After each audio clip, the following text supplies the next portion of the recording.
Vivez la magie de la télé.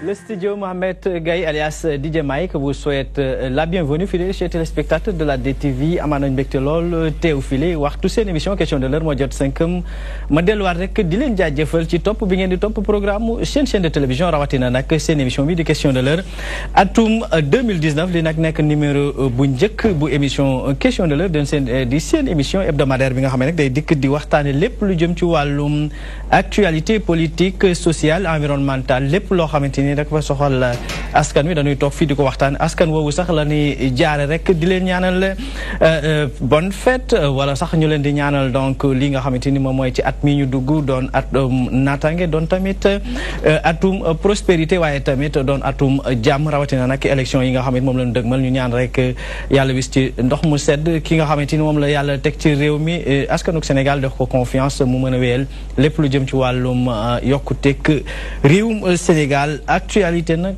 mi ngi tënku tey ji ci lu jëm ci wàllum coowal parrainage ndax xam ngeen ne ban ko sumbeek léegi clôture nañ ko nag ay bés bi nu génn fële ca conseil constitutionnel mu bari ci ay candidats yoo xam ne dañoo bokk ci kujje gi nag gis nañ ci ponk yu bare bari yoo xamante ni dañoo neenal seen wàllu ay parrainage tey ci suba gilee sax nekkoon jour de vérité ci ñenn ci ñoom jot na nag dem jëli seen ay procès verbaux ñu wax leen nag li waral lu bokk ci ñu neenal genn wàll ci seen loolu di seen signature yu parrainage yooyu la loolu nag dinañ ko dikk yaatal ko dafa mel ni tamit ci wàllum ñi nga xam ne ñoo nekk ci boppu réew mi di waa Benno Bokk Yaakaar ñoom it am na ci genn wàll ay parrainage yoo xamante ni jot nañ ko neenal ñoom nag jàpp na ni que li ñu recueilliroon lu jëm ci wàllum ay parrainage ëppoon na 2 millions loolu waral nag que ni amuñu woon lenn loo xam ne doon ko doon tiit ci wàllu woowu li ñu recalé ci genn wàll am nañu ci teew ci plateau bi am na ñoo xamante ni tamit ña ngay teew seen kër dinu à travers la magie de la télé dañuy dem rek du côté de la baie vitrée déglu l'honorable député Mamadou Diop Decroix bokk ci kuréel gi ñu duppee Front de résistance nationale ba nu génnee fële nga xam ne mooy ci conseil constitutionnel am na loo xam ne ku jigi dañu daje léegi ci ngoon si jot ko ba ci jëmale ko ci taskatu xabaar yi dañuy dem rek du côté de la régie teew l'élément bi de soit ci plateau bi parrainage bi ba ko Macky Sall yëkkatee ba tey kenn àndu ci kudul moom te li xew fii mu ne nii wane na ne parrainage bi defar élection yu tegu ci yoon yëkkatiwu ko fii nag ci Sénégal la ñu gisee ci àddina bi koo xam ne dañu laa fal nga war a def ni ka nga remplacer ndax kookee dafa defoon la tax nga mën koo remplacer teg yëpp ci yoon yow nag nga ñëw au lieu nga permettre peuple bi la éliroon mu seetaat ku ko neex ci ay anam yu leer mu seet fal kooka yow nga bëgg tëj buntu ji ak palanteer yi ak fépp fu ngelaw di jaar pour ne maa fiy toogaat loolu mooy problème bi dañu wax ne loi bi dafa ne fu am doublons Abdou Mbaye daf ko wax léegi ne maanaam bu nit bindoo fii bindu fii bindu fii yoon da koy day dal ci kawam dañ koy alamaan mbaa ñu tëj ko kaso léegi li ñu gis mooy bu ngeen ko xoolee dinañ leen ko wan ay téeméeri junniy nit ñi ngi ci kaa boobu kon xanaa dañuy soppi Sénégal kaso dañuy soppi Sénégal kaso ñëpp nekk kaso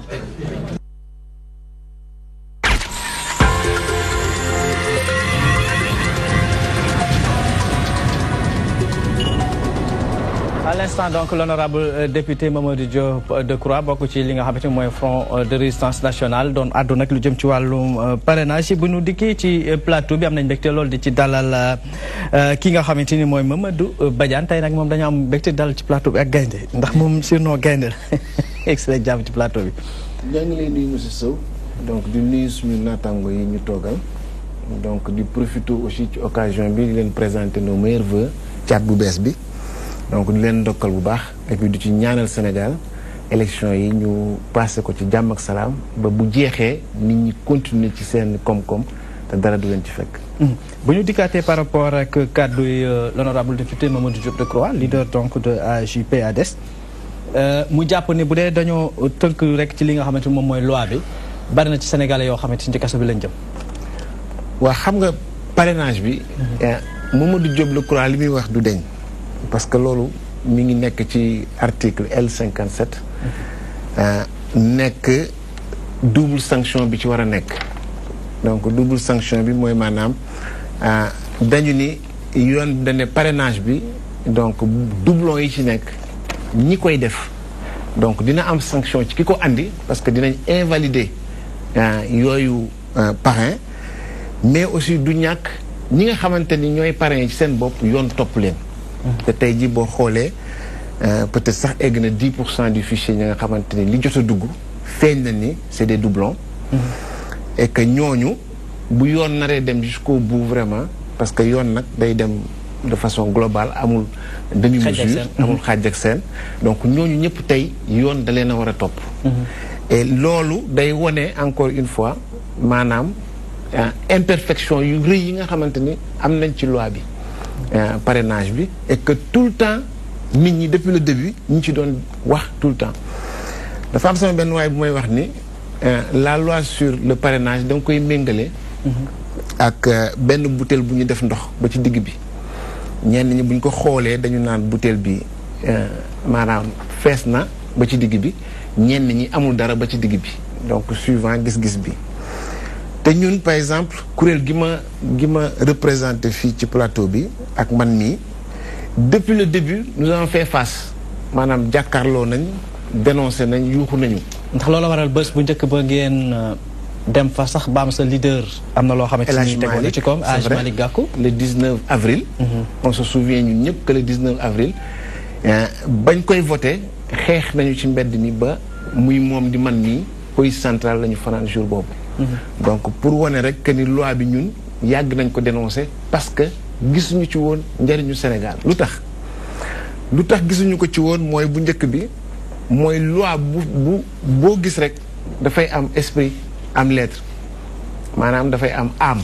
day am roue te loi sur le parrainage ñoom ñi nga xamante ne ñooy majorité bi soo ci wax ak ñoom dañ naan la dañu bëgg a rationaliser le processus électoral mais tey jii Sénégalais yëpp xam nañ ni loi bi dañ ko tailler sur mesure pour que ñoom seen candidat mën a jàll donc am deuxième mandat ci élection yi ñu jëm donc loolu di benn mooy maanaam l'esprit de cette loi est tordu quelque part beneen bi mooy juriste si je parle sous le contrôle des juristes loi moom fu ñu ko waxee rek dañ naan elle est générale et impersonnelle mais loi bi ak ni ñu ko taayee noonu pour le candidat sax laay wax Macky Sall donc impersonnel wul c'est une loi qui n'est pas impersonnelle et qui n'est pas générale ba tax na suñu delsee ci li Mamadou Diop Decroix wax ci ñëpp dañu war a def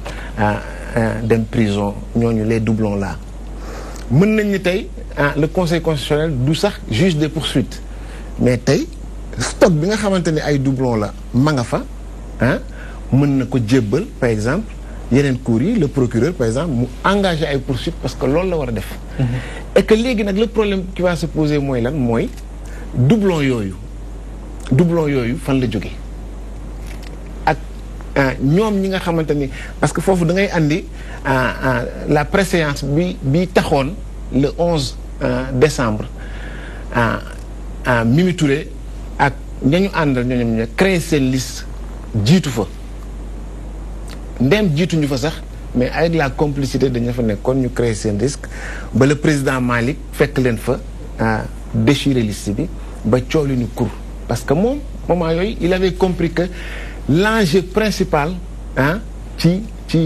pour la suite des parrains ci loolu la njëkk a dépôt bi et que ñoom seen bakkan lañ ci tegoon pour njëkk a déposer jour boobu ca fajar ga même le président Malick a été violenté ñu dëggaate ko lu nañu def ko fa ba toj bët bi rien que pour jiitu dugal seen liste malheureusement moom en tant que candidat il avait compris ba mu jaral ko ñenn ñi di rayer sax di wax non waru fa woon nekk parce que il est candidat mais nous à l'interne on a préféré mu dem à cause de sa posture de candidat parce que dañu yaakaaroon ni bu ñëwee en tant que candidat xëy na duñ ko brutaliser noonu et que les autres candidats dinañ comprendre li tax mu nekk foofu ba ñu fekk ko fa pour ñu def bloc parce que l'enjeu principal jour boobu loolu la woon. D'accord. En tout cas, parce qu'apparemment l'opposition n'a pas suivi ce jour-là. Malheureusement. Voilà. Malheureusement. Mais lui, au moins, il avait compris. Fanan fa, ba ñu yeewoo ca fajar ga ba mu génnee bokk nañ ci ñi mu njëkk a waxal. Waaw. Voilà. te tey jii je pense que ñëpp comprendre nañ ni que lui en réalité il avait compris et que buñ ko fa fekkoon ñoom les autres candidats tey jii. duñ egg ci lii ñu nekk. Voilà. muy lu am solo ñu am mbégte di dalal ci plateau bi Ansoumana Sané dafa wax léegi je parle sous le contrôle des juristes benn juriste ngi nii moom c'était conseil technique bu ministère de l'agriculture et de l'équipement rural di responsable politique fële ci département bu Bignona jiite ndaw ña fa nekk excellent jàmm ci plateau bi Ansoumana. waaw Mansour ñu ngi lay nuyu di la jaajëfal ci invitation bi di nuyu sama naataango yi ma toogal ci plateau bi.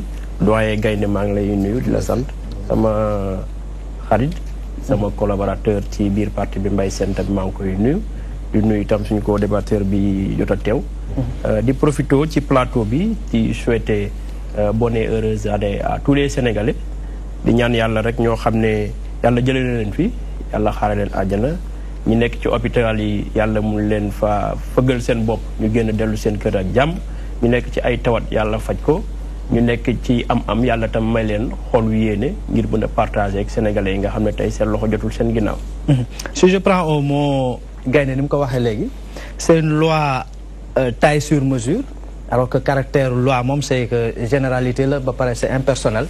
par rapport ci question boobu damay sawar di ci tontu parce que dama bëgg laaj doyen mu wax ñu ci disposition loi sur le parrainage ban parti lañ ci tudd Malick Gakou wala ban parti lañ ci tudd opposition le caractère général et impersonnel loi bi yaakaar naa mooy loi bi bu ñu koy tënk dañ koy tënk ci parti yépp bañ koy tënk ku lire loi bi xam na ni loi bi désigné wul kenn lu mu wax mooy boo bëggee jongante ci élection présidentielle léegi li war mooy nekkatul rek candidat indépendant yi ñooy dem sàkku ji parrainage waaye parrainage dañ koy def pour tous les candidats léegi ñoom ci tënku ci loi bi Benno Bokk Yaakaar tënku ci loi bi ñu dem uti parrainage yi bu fekkoon Benno Bokk Yaakaar dafa toog ba mbir mi jeex mu ñëw ne man en tout cas sama candidat day jàll booba danañu wax le caractère général et impersonnel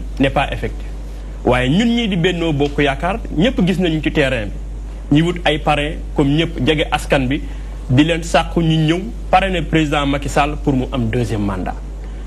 Mansour gis nañ fi ay leader opposition ñu ne ñoom 1,5 million parrain lañ fi am gis nañ ñenn ñi ne 98 000 parrain lañ fi am di ko ndamoo ñu dem ca conseil constitutionnel ak procédure transparente bi fa ne conseil constitutionnel toog ñoom ci seen wàllu bopp leader Malick Gakou toog ak keneen beneen leader tamit ñëw toog société civile ñëw toog ñu vérifier ko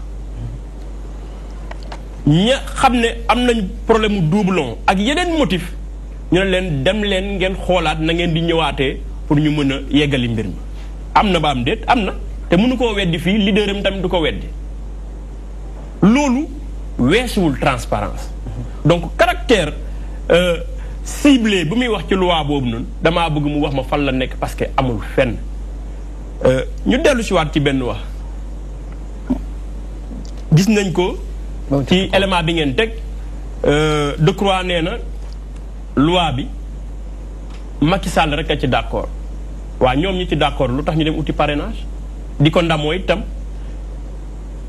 damaa yaakaar ni dëkk bi fu mu toll nii l'équité dafa war a am fu ne président Macky Sall souci équité moo tax mu ne parrainage am na waaye dañoo jël parrainage daal di koy buux ñoo xam ne ñooy candidat indépendant waaye bu dee koo xam ne da ngaa am appareil politique bu ñu naan parti politique yaakaar naa ci fichier électoral bu 6 millions et quelques d'électeurs waruloo mën a am problème andil ñu au moins 55 000 signatures bu fekkee la ñuy woote dëgg la ni askan bi ñu ngeek moom mais gis nañ fi ay candidats yoo xam ne ay joni la ñu jël di remplir ay fiches loolu am na fi mënuñu koo weddi waa nag boo bàyyee population fa mu ne di jël say fiches si joni di remplir ñenn ñi di taxawaalu di jël leneen jëfin di ko ciy boole nga dem ci conseil ñu vérifier mbir mi méngoowul signature yi mu ngi ci conformité bi mu ngi ci ak leneen loo xam ne war na mën a doon motif rejet nga ñëw taxaw fii ne droit dañ koo taillé sur mesure pour candidat Macky Sall jàll yaakaar naa loolu nax sénégalais parce que ku nekk foo toog war nga mën a xam ni président Macky Sall amul souci wu réélection souci wu équité la am moom la appliqué ba appliqué ko boppam mais souci wu réélection loolu waxuñu ko ba di trouver ay artifice pour éliminer ay candidats ci wàllum parrainage te bu 24 février danañ xam ne amuñu souci wu d'accord réélection ba di làqatu ci ginnaaw parrainage pour éliminer ay candidats. d'accord dinaa dikkaat ci yow am nañu mbégte di dalal ci plateau bi le docteur Rosner Ludovic Alice-Soutin bokk ci di consultant international enseignant chercheur en droit donc après un praticien voire un spécialiste du droit mat nañ ci keneen koo xam ne day gëstu ci wàllu ba pare bokk ci kuréel gi ñu dubbee mouvement gëm sa bopp bu président Bougane Gueye Dany ex la jàmm ci plateau bi. maa leen di gërëm di nuyu sama naatangoo yi di leen dalal di souhaiter meilleurs vœux à tous les Sénégalais ak Dunia FM di ñaan Sénégal vraiment 2019 nu mu metti na Sénégal am jàmm. buñ dikkaatee ci di nga xamante ni moom mooy li ni këtt ni John ñun de yaakaaroon nañ ne peut-être yéen def ngeen le tour du Sénégal dégg nañ ko une fois gis nañ tamit le président Bougane mu def le tour du Sénégal. bu ñu demee ba ñu am na jafe-jafe ay parrains. dafa mel ni dafay rejoindre lii nga xamante ni Ansoumana wax na ko ay candidats yi joni ñoo xamante ni joni lañ nekk ngeen jël remplir ko ci fiche yi. waa xam nga loi dafa am mais dafa am intention kuy bind loi. léeg-léeg loi bi day baax sax mais ki ko indi da ciy jublu leneen lu dul lu mu wax. xam nga candidats yi man gëm naa ne ku ci amul parrain yu doy. du dem déposer conseil constitutionnel xanaa ils sont assez responsables pour ça am na ci yoo xam ne ku bokk ku mel ni Bougane Gueye Dany xam nañ ni def na au moins 2000 villages ànd naa moom ci yenn nit te gis naa ne ñi fa ne du ñu ay nit ñoo xam ne dañu ñëw pour des badauds wala pour xool c'est des gens responsables yoo xam ne dañoo ñëw parce que dañu gëm li muy wax mu ni am na presque de 800 000 parrains certifiés par huissier. kon bu ñëwee ñu ne registré nañ ko day jaaxal nit ñi ndax man li ma jaaxal mooy bu président Macky Sall ñëwee ba léegi amul benn dossier bu dem justice boo xam ne laal na politique te moom amul ci ndam amul benn membre benn bokk yaakaar boo xam ne jiñ nañ ko sax ay ñu njàcc ci ay société ñu woo ko tëj ko. lu ma bëgg a tekki loo bëgg a wax foofu. mais ana waa Prodac. OFNAC lan la wax épinglé na coûte. kenn woowu leen kon dafa mel ni justice bi dafa xaw a jéng. bu Macky Sall ñëwee ba léegi amul benn responsable politique APR bu ñu mos a woone ko lii wala lee toujours bu amee dossier politico judiciaire ci côté opposition mooy perte. léegi preuve a ngi nii est-ce que lu mel ni élection présidentielle lu sérieux comme élection présidentielle dañ ko war a tënk ci maa ñu ko déposé maa mujjee déposé quand même boo ñu ko déposé après. parce que doublon mooy. bu ñu dee làkk tubaab doublon mooy double Moussa Ndiaye inscrit liste Bougane inscrit liste Macky Sall nga ne Macky Sall moo ko njëkk a déposé c'est pas la peine c'est pas grave Bougane moo une sanction est-ce que loolu waxi nit ñi loolu sax yoon xel la doublon mooy ki inscrit fii ak fii dañu war a sanctionné ñaari liste yépp ba noppi dem sanctionné ko moom mii loolu mooy yoon te gis nga lii sama xarit wax sànq bu ñu nee taille sur mesure du ci loi bi mais lu ñu koy manipuler la xam nga bu ñu taxawee nii Bougane amul kii kee amul kii man daal parce que loolu yëpp lañu ko indi xam nga naka. indi logiciel boo xam ni informaticien bu gën a tuut Sénégal mën na ko créer benn logiciel boo xam ni ku ñëw dugal say parrain boo amee double mu rejeté ko loolu mënul ne. c'est facile loolu jarul sa jàng université ba pare ñëpp d'accord ci ñu woo candidat est-ce que d'accord nga logiciel bi d'accord ñu xool on est sommes tous d'accord lu ku ne dugal say candidat ku dugal muy doublon ñu ne ko rejeté ku bëgg def lu baax noonu lay def mais magum jëm taxaw dugg ci àll bi nga ñoon d'accord doublon waa lan la ci mën waa léegi d'accord doublon waa léegi dañu war a déposer liste su bees 48 heures man candidat lan moo ma wóor ni ki may pare na suba du doublon wax ma rek wax leen ma yéen xam dama war ay pare yu bees parce que yi may indi woon ay doublon lañu waa léegi dem naa si Moussa Ndiaye wala bëgguma jaxum pa lan moo ma wóor ne du doublon ban instrument la am pour xam ni ci am na fu mu bindu feneen kon élimination la conseil constitutionnel ku ko neex mu éliminer la parce que amul benn candidat bu mun a wóor ni moom ku may dugal du doublon ban intérêt la am tam di éliminer ay candidats waaye xanaa xamoo conseil constitutionnel xamoo justice Sénégal nu muy doxee xanaa seet xooloo clé bu kër gi non quand même bëgguñu wax lu ñaax si conseil parce que justice bu bon mu baax il faut ñu sargal ko parce que on en a besoin mais yàlla xam ne ni nu muy doxalee ñëpp wax nañu y compris ñoom d'ailleurs magistrat ñoo lañu ñu ko wax ni conseil constitutionnel ak yeneen corps de justice yi am na ay problèmes yoo xam ne on doute de leur indépendance conseil constitutionnel boo tee mën a non on est incompétent je te répète que depuis 2012 ba tey amul benn dossier politique boo xam ni Macky Sall amu ci ndam wax daal fii nii ay corps de contrôle fonctionnaires yoo xam ne Macky Sall moo leen fay ñoo ko ne Prodac am na problème mu ne c'est pas grave daan ñu wax loolu xaalis Sénégal la ngeen di fay amul opposition c'est des fonctionnaires amul benn suite ak COUD ak Petro-Tim ak feneen kenn waxul dara kon nag lu ñu gëmee justice boobu en plus ñoom ñii avant ñuy ñëw qu'est-ce qu'on disait bu ñu waxee ne Ablaye Wade bala lañ candidature am ñu ne conseil dañu ko ger jox leen oto ak 5 millions déggoo ko fi woon waaw léegi nag waxatuñu loolu parce que ils sont au pouvoir non je crois qu'il faut ñu d'accord waxuñu pour yàq nag mais vraiment il faut nit ñi am courage intellectuel wax dëgg parce que da nga ànd ak Macky Sall que lu mu def rek nga ne baax na d'accord nit ki bu la sa pap yóbbee école ba nga am diplôme il faut être digne am na nga xam Macky Sall d'accord def na lu baax am na lu baax lu mu def man je suis pas nihiliste, il a fait de bonnes choses.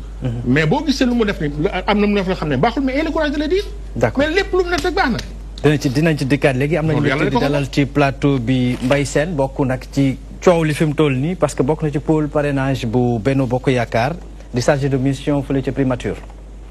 Merci beaucoup Mansour. Salaamaaleykum téléspectateurs yi du nuyu sama co-débatteurs yi di commencer foofu ñoom fu ñu commencer rek di ñaan année 2019 bi mu nekk année 2019 bu jàmm nekk année 2019 boo xam ne teraanga lay am nekk année 2019 boo xam ne sutura ak yokkate ci Sénégal. Donc je crois que parrainage bi boo ñu soon sax war a ñëwaat sur la pertinence du parrainage. Parrainage Macky Sall ba muy indi parrainage bu ko neexoon mu indi parrainage des élus tey France wala yeneen dëkk yëpp parrainage des élus la ñuy def France pour être candidat dañ naan il faut nga am 500 signatures d'élus tey peut-être amaana Macky Sall bu ko fi defoon dañ naan Macky Sall dafa taye loi boo xam ni moom kese moo bëgg a nekk candidat bu ñu fàtte ni tamit la première constitution du Sénégal de 1963 amoon na parrainage pour être candidat à l'élection présidentielle en 1963 dañuy wax ni il fallait avoir 50 signatures dont 10 députés Macky Sall bu ko neexoon mu ne loi boobu en 1963 nañu ko indiwaat pour être candidat à l'élection présidentielle au Sénégal on te demande 50 signatures dont 10 députés bu ko waxoon tey benn candidat mooy am wala ñaari candidat Sénégal. mais Sénégal li mu xam lépp ci cheminement ci wàllu. mais Macky Sall moo tax mu ne loolu recul lay nekk. moo tax Macky Sall mu ne tey bu ñuy évaluer des élections présidentielles élection présidentielle de 2012 on avait combien de candidats on avait 14 candidats il y avait 17 candidats déclarés 3 candidats la ñu recalé woon les 3 candidats recalés étaient des candidats indépendants Youssou Ndour la woon Ahmed Sarr Kéba Kandé c'était des candidats yoo xam ne ay candidats indépendants dañu leen laaj 10 000 signatures ñu indi ko conseil constitutionnel rejeté ko au même moment il y avait d'autres candidats yoo xam ni c'était des candidats indépendants mais dañoo demoon ab wala loué récépissé donc dil yooyu dafa amoon je vous donne l'exemple de ku jëloon ndax de ces élections présidentielles 2012 3000 et quelques voix la am di nga Sénégalais yi ils ont toujours tamisé chaque élection 3 à 4 candidats yuy ñëw en 2012 sur les 14 candidats les 5 candidats ont eu 95%. En 2012 sur les 14 candidats Abdoulaye Wade Macky Sall Moustapha Niasse Ousmane Tanor Dieng, Idriss Seck, ils ont eu 94 voire 95% des voix. Les 9 autres candidats, ils ont eu 5%. Aux élections législatives, on avait combien de listes? On avait eu 47 listes. Les 4 listes ont partagé 86% de l'électorat. Les 43%, ils ont partagé 16%.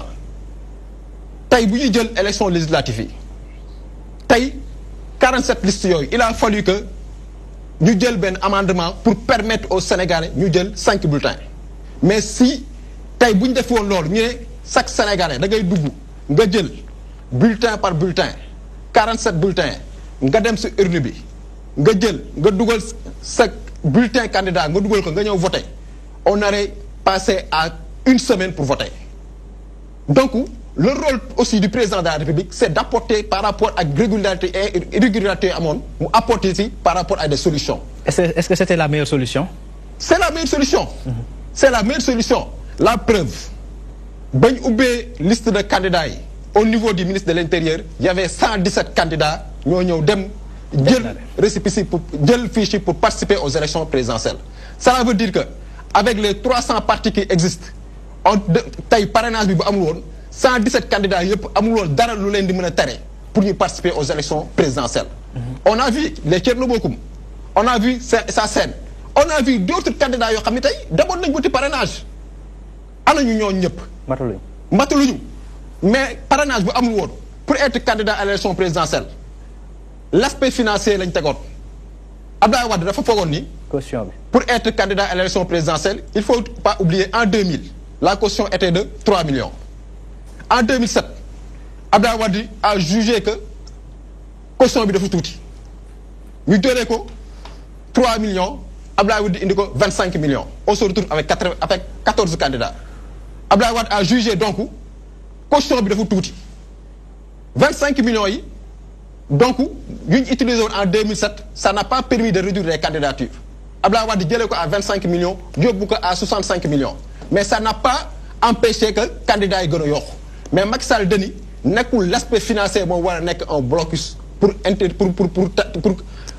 réduire les candidatures. Donc, n'est que Sénégal du am alal kasse ñoo war nek candidat. Alal bu nekké tay mo war nek candidat, tay lolu nekul démocratie. Tay Macky Sall Denis le pouvoir nañ ko dello askan wi. Parrainage. C'est facile. Candidat. Au-delà même de ce contexte-là, rappel Bob si on revient un peu par rapport à Tolwa et parrainage, un diagnostic, je pense bien que nous, acteurs politiques, d'accord, la vie politique devait normalement être rationalisée parce que 300 partis politiques dans un État qui se respecte, une démocratie presque où il y a moins de 16 millions d'habitants, on parle de 15 millions et quelques, 300 partis politiques, indépendants, maintenant comment faire ça? Parce qu'il fallait choisir, réfléchir et comment faire aujourd'hui pour rationaliser les partis politiques sans enfreindre aussi la liberté d'expression ou bien le regroupement des citoyens. Mom, il a trouvé donc cette magie d'instaurer le parrainage. Mais c'est l'hérité ici. Moi, enchaînement,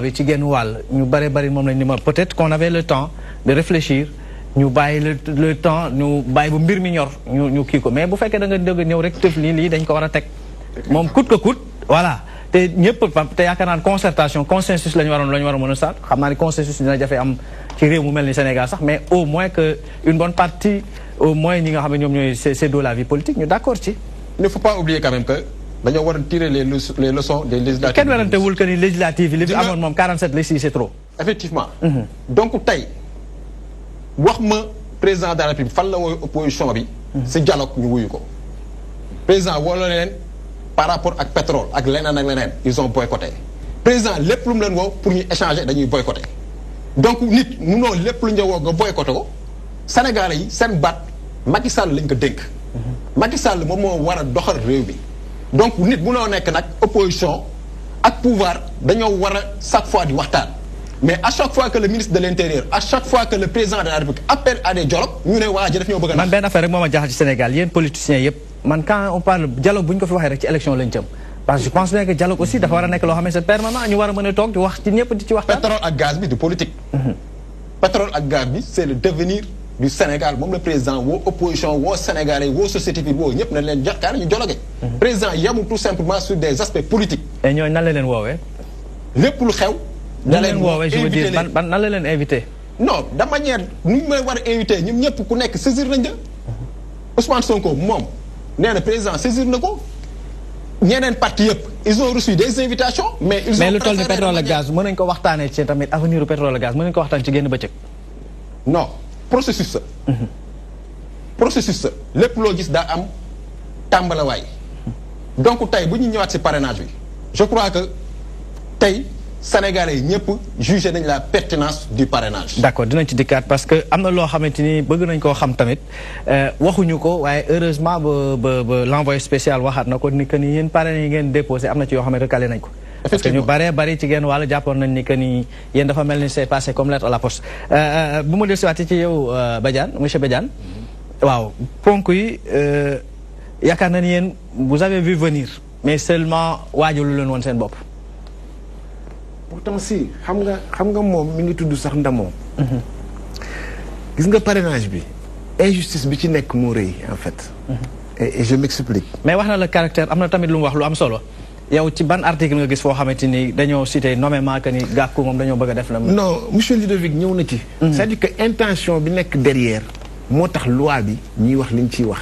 gis nga doublon yi dama lay wax dara ci doublon yi mais ñoom ñoo créé doublon yi en fait. ci naka nan lañ ko créé. non parce que aujourd'hui ñëpp xam nañ ni seen DER boobu nit ñi déposé en masse seen carte d'identité yi toutes ces personnes là koo ci dem après pour mu signer il te dit non parce que ragal na il va te dire da ngay dem ba sa militant wala sa militante mu ne ah man kat demoon naa ci financement ba DER et cetera donc ñimewul sax signer parce que ils pensent que en fait ils ont utilisé cette base de données pour def leen ay parrain.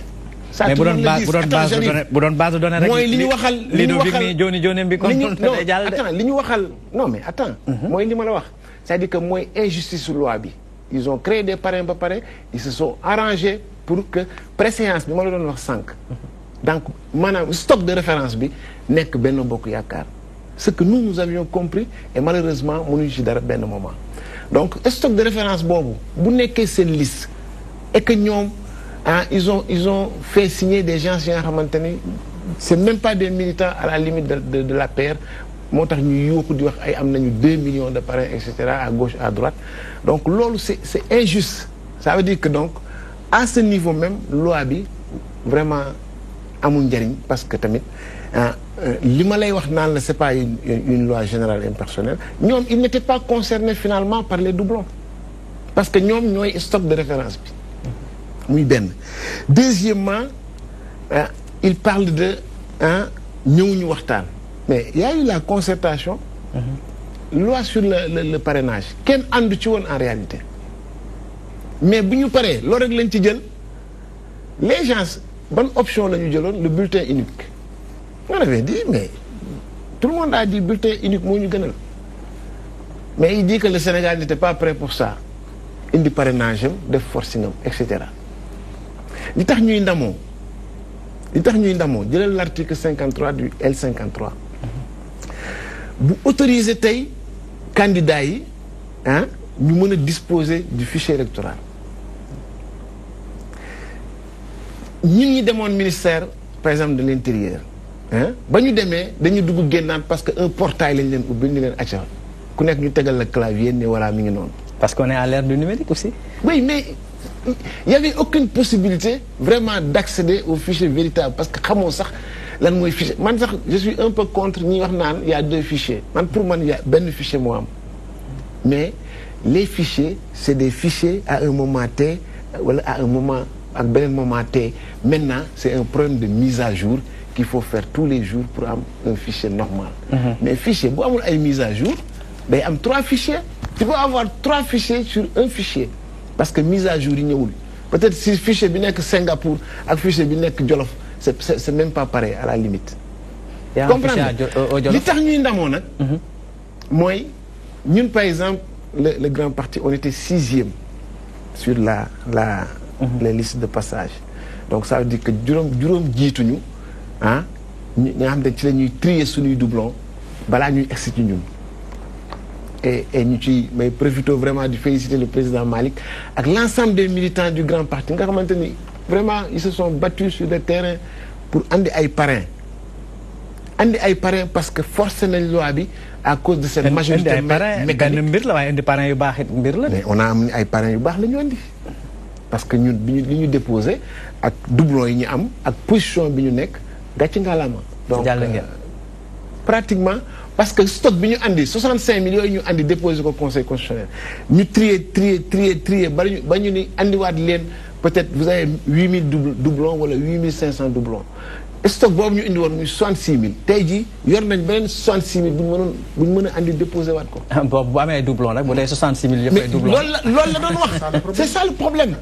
c'est ça le problème moo tax les gens dañu xam ni loi bi intention bi nekk ci ginnaaw moo tortueux et moo anormal parce que li nekk ci ginnaaw mooy effectivement que un candidat le président actuel ba xam ne il est candidat mooy trier ñi mu war a jàkkaar lool pour facilement dem deuxième tour et loolu damay wax tey fii solennellement que ni mu ko yaakaaree dina yomb du yombe noonu parce que même ñi mu éliminer de façon injuste parce que ñun grand parti on reste dans cette opposition parce que dañ ci xeex pour son unité depuis tellement longtemps et tey dañuy toog àndaat ak ñoom continuer di xeex pour cette unité de l'opposition et que bu yaakaaree ni par exemple ñi mu éliminer de façon injuste ñooñu dañuy dem toog croiser les bras au contraire ñooñu dinañu amaat beneen volonté plus exacerbante ba nga xam ne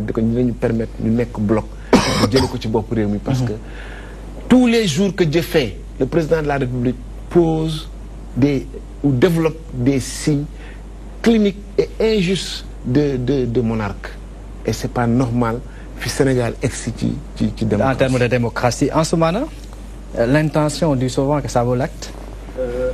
Mansour sama ñaari naataango yi ñu ngi def effort pour expliquer la non pertinence du parrainage mais ñun ñëpp ci plateau bi xam nañ ni effort boobu noonu ñoom sax mënuñu koo def lu waral loolu d'abord pour ma dellu si ci wàllu mise à disposition du fichier électoral doyen mu ñuy citer article L13 mais tëb na article L11 alinéa 7 lu mu ci wax article bi nee na le fichier électoral est mis à la disposition des candidats ou des coalitions de candidats au moins 15 jours avant le scrutin. waaye fu ñu toll nii kan moo fi nekk gum candidat ci ban base légale ngay jël fichier bi jox ko benn candidat à la candidature. Donc bu ñuy lire texte yi dañuy lire texte yi dans leur intégralité ñuy bañ di convoquer ay dispositions yoo xam ne c'est certainement étayer seeni propos. L'article L11 est très clair là-dessus et je pense que amul benn ambiguïté bu ci nekk. bu ñu dellusee nga may ma rek ma mën a apporter benn précision ak suñu doyen Ludovic bu ñu demee ba la crédibilité du conseil constitutionnel référence bi koy war a mën a joxe mooy son Y'en a marre ma yaakaar ni kër dëkk bi dañoo manqué repère. Y'en a marre génnee son insulter la première institution de ce pays Ludovic doyen bi taxaw un juriste affirmé war a mën a toog condamner loolu deful loolu lu dul jël Y'en a marre comme référence pour étayer le caractère partisan du conseil constitutionnel yaakaar naa dëkk bi war nañoo mën a xoolaat repères yooyu donc loolu laa bëggoon ñu leeral parce que quand même politique comme ni mu ko waxee war nañu koy def sur des bases objectives bu ñu ko daree def sur des bases objectives ak foo munti nekk waroo cautionner tey ay ñoom yu mel ni Y'en a marre di traiter la première institution de ce pays saay-saay waxatuma nga ñëw toog ci plateau devant les Sénégalais et les Sénégalais ñu ñuy écouter ñu ñuy seetaan ngay jël Y'en a marre comme référence pour discréditer. Et pourquoi ne pas l'avoir dénoncé bi ñu ko defee autant bu loolu weesoo ñu ñëw fondamentalement sur l'esprit de la loi. Parce que mon camarade Mbaye Sène lu mu ci wax leer na nañ te ku am nopp yaa ngi koy dégg. Le caractère important parrainage bi expliqué na ko par rapport à un contexte historique nga xam ne amoon na une palette de possibilités yoo xam ne nekkoon na au devanture du président Macky Sall comme recourir au parrainage des élus comme en France, voilà, comme ce fut le cas dans nos constitutions précédentes. Ouais, DEFCO. Président de la République, il faut la devise du Sénégal. C'est un peuple pour le peuple et par le peuple. Alors, dès lors, en tout cas, la souveraineté au peuple, Mounelen, Bolen de choisir les candidats, nous sommes qui Connect dem outil candidature. Parrainage, nous avons outil parrainage. Man mi may wax ak yow, sama village mi ngi ci frontière Gambie, dama dem comme tout militant, tout responsable d'un parti politique, tok fa ay semaine di sakku ay parrainage pour président Macky Sall. Un travail de terrain quoi. Travail de terrain. Population bi tok fofu non nga xamné depuis 1960 ba 2012 nga xamné président Macky Sall ci lay dogo ñew au pouvoir. Tok na amul ndox président Macky Sall ñew defal ko fa château d'eau. Mu xamné ni ki mi ngi dox ci ay mbiram, mu yëkëti parrainage am jox ko.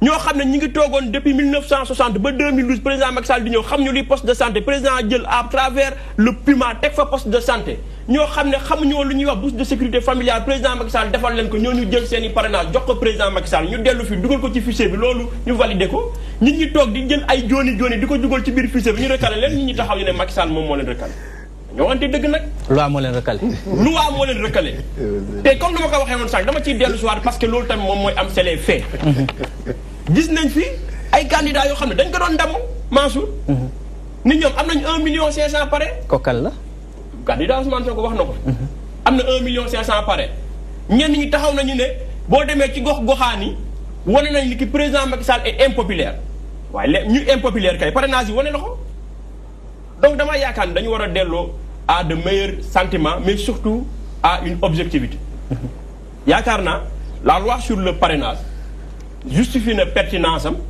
mais nous avons un bulletin unique mais le bulletin unique ne règle pas le problème parce que les questions liées au coût restent entières. Li ñu waroon def fële lañ fay defaat ci lu tëm ci 127 candidats ñoo déclaré donc il fallait gérer pour 127 ñoo xamné ñoo jël le fichier donc cette question là fondamentalement yakarna régler nañ ko de façon définitive. Maintenant la question qu'il posait c'est la question du dialogue.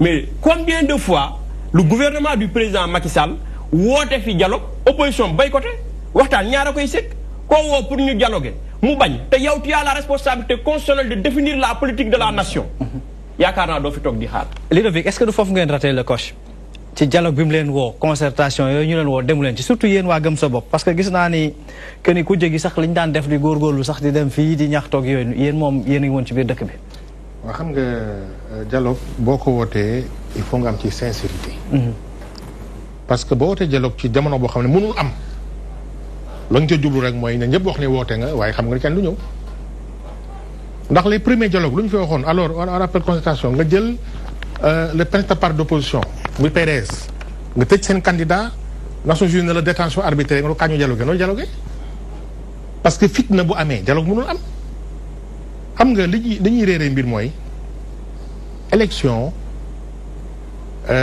président Macky Sall du ci bokk en tant que président ci bokk en tant que candidat kon war na fexe ba am consensus pour boo daanee ñu ne ah d'accord nañ ci règle lu bëri yi kon su ma daanee nangu li daan naa la waaye bu ngeen di bëri te kii d'accord lañ ci règle yi mais daan boobu du rafet te moom style gouvernance am dafa dul favoriser nit ñi waxtaan ak moom parce que dafa tëju démb dañ ko laajaat lu tax si ministre de l'intérieur doo ko ministre élection doo ko jox une personnalité neutre mu ne du ko def est-ce que loolu dialogue la fermeture boobu baaxul lan la lay wàññi nga jël un citoyen compétent ne ko organiser élection parce que tu es neutre bu ma gañee kenn du wax ni ko Ablaye Wade nga ne yaa lànk mu ne mosu ko wax benn baa ngi nii son portable Sénégal yi gis nañ ko ci benn émission été bëgguma tudd télévision wax na ko fii non seulement dafa ne d'accord Ousmane Ngom ma ñu indi Cheikh Gueye mu ne d'accord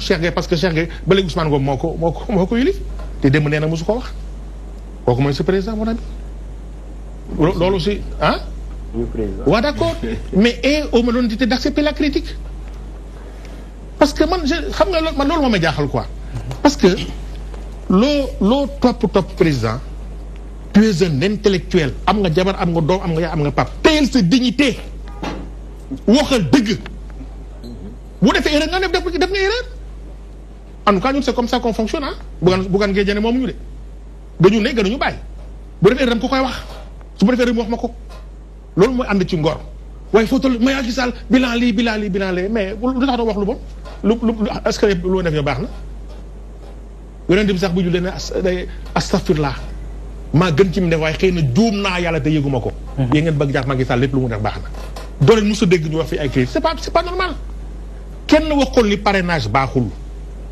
li mu def ci démonstration rafet na loolu expliqué na ay chiffres je suis d'accord mais li ñuy wax mooy pourquoi une précipitation bokk ko force nañu ci ànduñu ci yaa ngi bëri ji ñi ngay bëri d'accord ñu ne da ngay bëri par force pourquoi cette précipitation là même mi ngeen acte 3 rek précipité pour nañu fexe ba élection 2014 ñu def ko ci acte 3 acte 3 baa ngi nii baaxul waaye waa APR duñu ko wax de maire APR dañu noppi parce que ñoom lépp lu ñu wax lu arrangé Macky Sall duñu ko wax ñemewuñu bu bëri bu le président ne dem na élection waaye ku perte naa la dàq na leen dàq ko fii le gars de Médina la nu tuddati son nom m'échappe Seydou Gueye bu perte maintenant ñu ko jëlee poste ministre Latif Coulibaly waaw boo waxee ne loolu est-ce que dina ne ma taxaw du la def critique on peut faire la critique kon bëri na ay loo xam ne waxoon na ko te mais qu'elle soit une critique objective aussi pardon Marie qu'elle soit une critique objective d'accord mais tous les critiques ne peuvent pas être fausses am na lu ñu koy waxal loo xam ne du dëgg je suis d'accord am na lu xam ne dëgg la aussi il faut l'accepter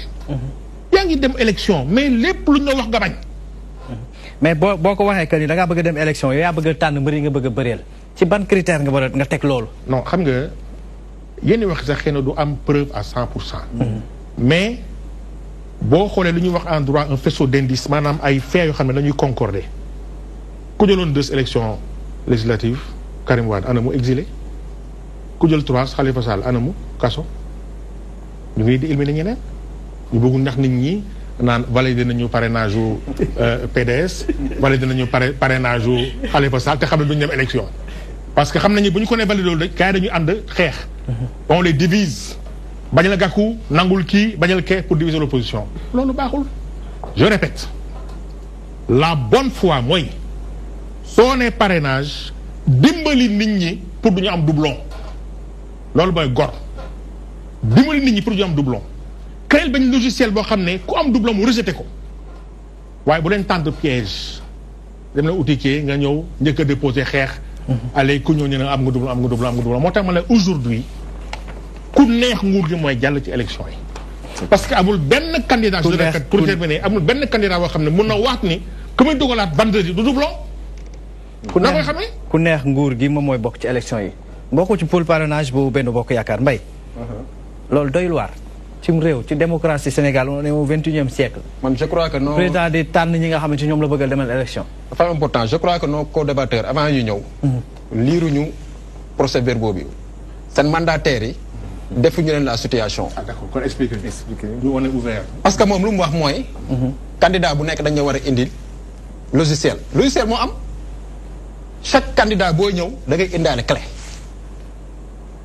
yow boo ñëwee da ngay assister avec les membres du conseil constitutionnel ak la société civile à la vérification étape par étape il parle de doublons c'est pas seulement les doublons il y a des parrainages qui ont rejetés man bu may bind bu ma jumee si numéro bi wala si tur bi mooy wala mu jum si tur bi bu ñu ko dugalee la machine da koy rejeté c'est pas un doublon d'accord nañu loi bi dañuy au moins 2000 parrains dans cette région tey mën naa jël Mbaye Sène ma def ko région de Dakar bu nekkul région de Dakar machine bi daf koy rejeté donc ñoom il ne faut pas quand même ñu accentuer wu si doublon Mimi Touré dafa am fulla ak fayda président Macky Sall félicité na ko si travail bu mu def accompagné de Abdou Aziz Mbaye ak de Omar qui est le chargé de la formation parce que Mimi Touré ancien premier ministre mu xëy 7 heures du matin ñëw toog mais attends Karim Wade ak Khalifa Sall mais yéen yéen a leen jiitu foofu Karim Wade il est peut-être 18e ou 19e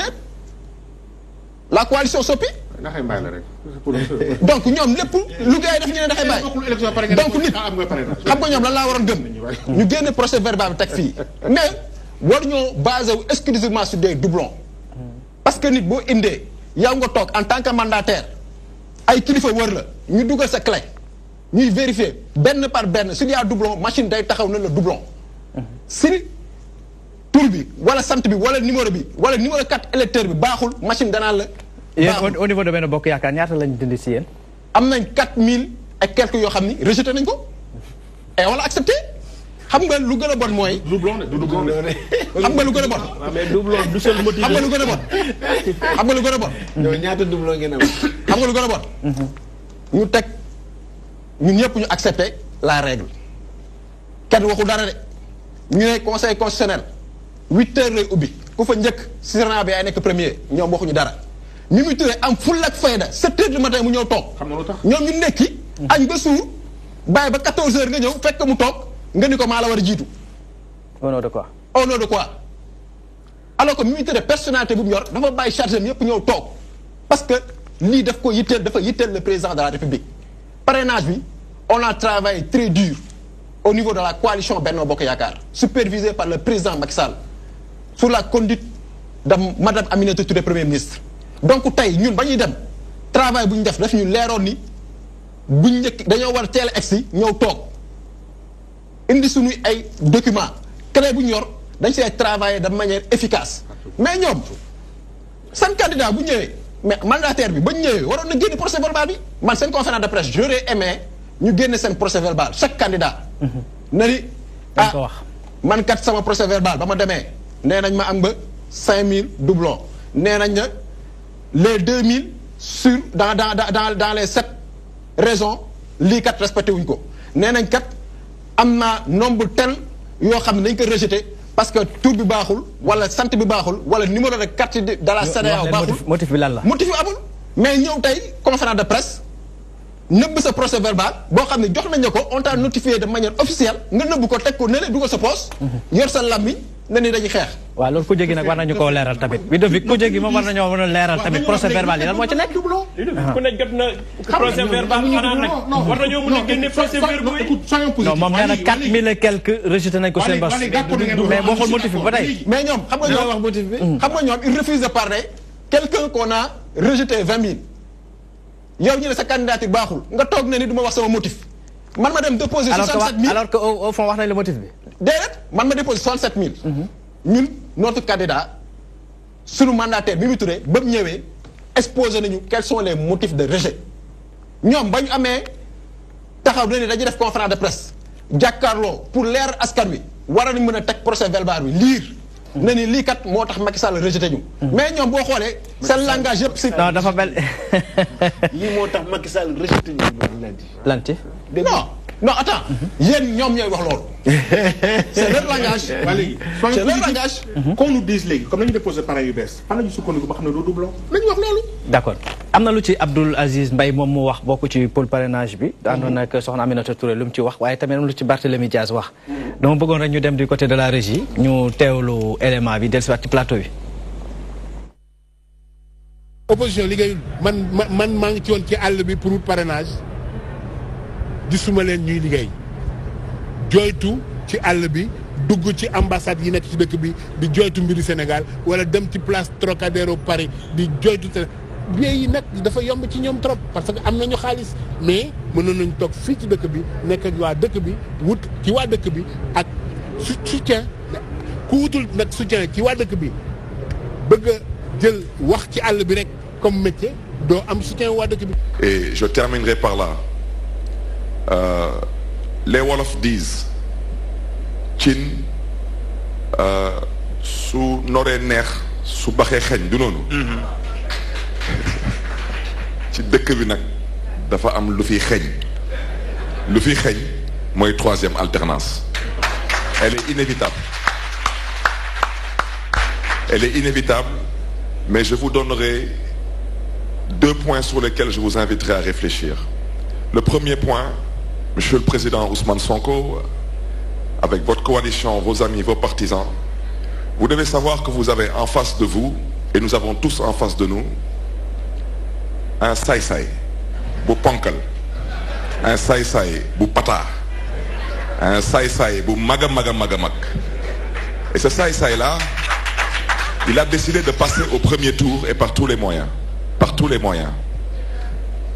Je vous invite à vous installer dans sa tête et tous les matins à réfléchir comme il réfléchit pour se maintenir au pouvoir. Et vous comprendrez et vous trouverez aisément la solution pour qu'on puisse tous avoir cette troisième alternance. Je vous donne seulement le parrainage. Il y a 27 candidats. dont 26 ont déposé 66 000 parrains. Chacun. Faites 26 fois 66 000 parrains, vous serez à 1 716 000 parrains. De toute l'histoire politique et électorale de ce pays, il n'y a jamais eu plus de 3 millions de Sénégalais qui s'expriment à travers un scrutin. Je veux que l'opposition réunie à travers ses parrains...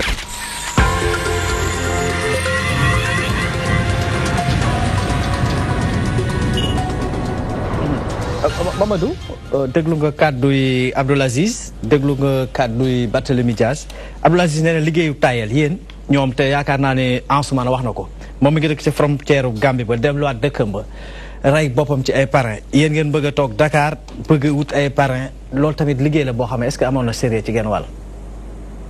mais comment ça toog Dakar lijjanti ay parrain soo jëlee tey Ludovic dina waxal boppam. Mais sama parti là, les grand parti. Mais nous déjà, rien que dans la validation, nous avons validé 10 régions. Et nous avons perdu nous avons eu des doublons. Il y a 4 régions, on aurait dû les valider parce qu'à mon avis, il faut plus de 2000. Donc ça veut dire que nous, Togouni Dakar, on a validé 10 régions. Dañu manqué nag li tax ñu war a dolli c'est des doublons comme ñoom ils étaient premiers et ils ont créé ces doublons donc on est obligé dinañ dolliwaat le stock pour compléter gap bi am ngeen représentativité moom kenn naatable te ko que ne cette région yi mën ngeen xam fu ne 2000 non on a validé 10 régions loolu amuñu ci xaaj ak seen ñun parrainage bi mi ngi suñu ginnaaw en fait mais dafa fekk rek dañu bokk ci un bloc de compatir, de solidariser ci injustice bi nga xamanteni dafa dal ci ñenn ñi c'est-à-dire que tay ñun li ñu gis et pourtant bloc balma rek monsieur Badiane te pourtant bloc bobu ngay wax kérok ba ngeen di dem bañ leen di gaañ ci bëtt bloc bobu solidarité bobu nga xamu fa woon ba tay mais je persiste et signe soo jëlee Ludovic li mu wax du deñ tout le monde a vu Bougane ci poussière bi tous les jours muy wër dëkk bi di defar parrainage mais Idrissa Seck réew mi il a fait combien d'élections présidentielles que nga ne son électorat effrité mu na que nga ne effrité wul mais Idrissa Seck Idrissa Seck il est dans les 45 départements de ce pays il faut lui reconnaître ça ak ñeneen nag ñeneen ña nga xamante ni avec l'expérience ak yàgg politique bi ñu yàgg politique waruñu mën a ñàkk vraiment 53 000 en parrain ak 2000 dans cette région ba pare comment tu peux expliquer tey dans ce fichier toujours ci injustice su parrainage bi yow nit ku yor carte électeur am ñu ne numéro sàngam tur nàngam jëkk nga bind mu signé nga dem ñu ne la tur boobu nekkul ci nekkul ci fichier électoral bi fan la nekk il a sa carte alors que bindu na yor na carte ak lépp il a la carte d'identité boo ko wëlbatee ci ginnaaw c'est numéro carte électeur et tout il n'est pas dans le fichier fan la nekk fan ci jaww ji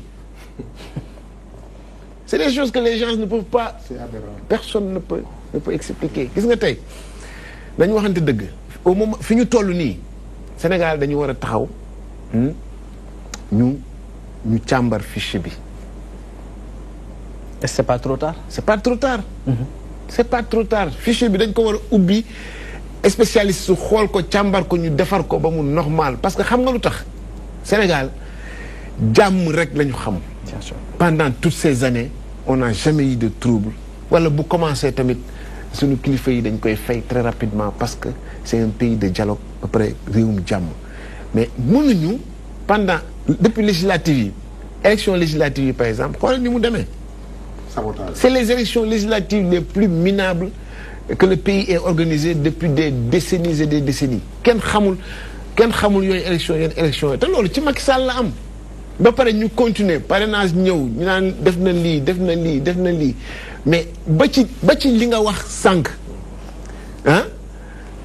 jàkkaarloog Sénégalais yi Macky Sall a osé dire que ni moom mësul wax ni nañ jëlee Ousmane Ngom ci bopp réew mi en tant que ministre de l'Intérieur il l'a dit vidéo bi da koy wax ñu teg ko teg vidéo bi en face ci ka nga xamante ni c'est la première institution de ce pays mooy royuwaay la war a nekk dans ce pays nga xamante ni li mu wax àllarba ak li muy wax alxamis day waroo ba jommal nit ñi li fi jële woon Abdoulaye Wade ak waxeet mais lii dafa romb sax waxeet parce que Abdoulaye Wade ne maa waxoon lii waxeet dindi naa ko assumé ko mais lui dafa ni defuma ko waxuma ko dindil d'accord alors que non il faut qu'on revienne à nos valeurs et valeurs yooyu ñi ñu jiite ñoo ko war a njëkk a làmboo à commencer par le président de la République mais saa yuñ la vaaree rek nga wax musiba ça c'est inadmissible yaakaar naa ne am na lu mu ci jot a wax lu bare bari jëmale ko sa leader waaye Abdou Aziz wax na ko que ni yéen da ngeen a dugg si ñoom dañoo préférer que ça soit les plateaux télé et autres su man def seen collecte yéen ngeen dem sur le terrain mais c'est tout à fait contraire par rapport ak les alertes bi Barthélémy Dias def waaw xam nga damay dellu si waat rek sur les fondamentaux les valeurs de la République yu ñu war a mën a am ci ci njëkk mooy le respect dama bëgg a fàttali rek aussi que mbokku téléspectateurs yi ci waxtaan wi lañ bokk ndax bu ñu defee li nga xamante ni mooy le 33 824 15 16 dinañu 16 15 dinañ mën a joxe seen xalaat ci li nga xamante ni moom la ñuy waxtaanee tey. waaw li ma waxoon loo xam ne comme ni ñu koy waxee ci kàllaama nasaraan toute chose est égale par ailleurs. remarque bi ma defoon par rapport ak vidéo bi Y'en a marre génne.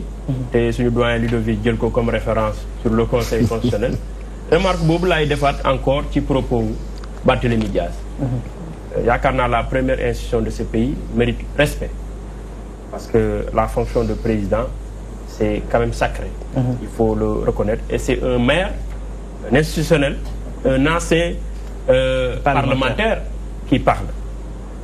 bu loolu weesoo doyen nee na fichier bi dañ ko war a auditer mais fichier bi liggéey nañ ci opposition bi buñ koy fàtte fichier bi liggéey nañ ci le 30 juillet 2017 amoon na le cadre de concertation sur le processus électoral ambassadeur Seydou Nourou Ba moom lañ ko jox mu conduire processus bi et bu ñu fàtte ni il y a une mission de l'Union européenne bu ñëw càmbar suñu fichier bi rapport am rendre na ko public c'est autour d'une conférence de presse ci la l'italien ñëw toog fii Sénégal def conférence de presse wax carrément le résultat de l'audit du fichier. Et l'existence de 3 fichiers.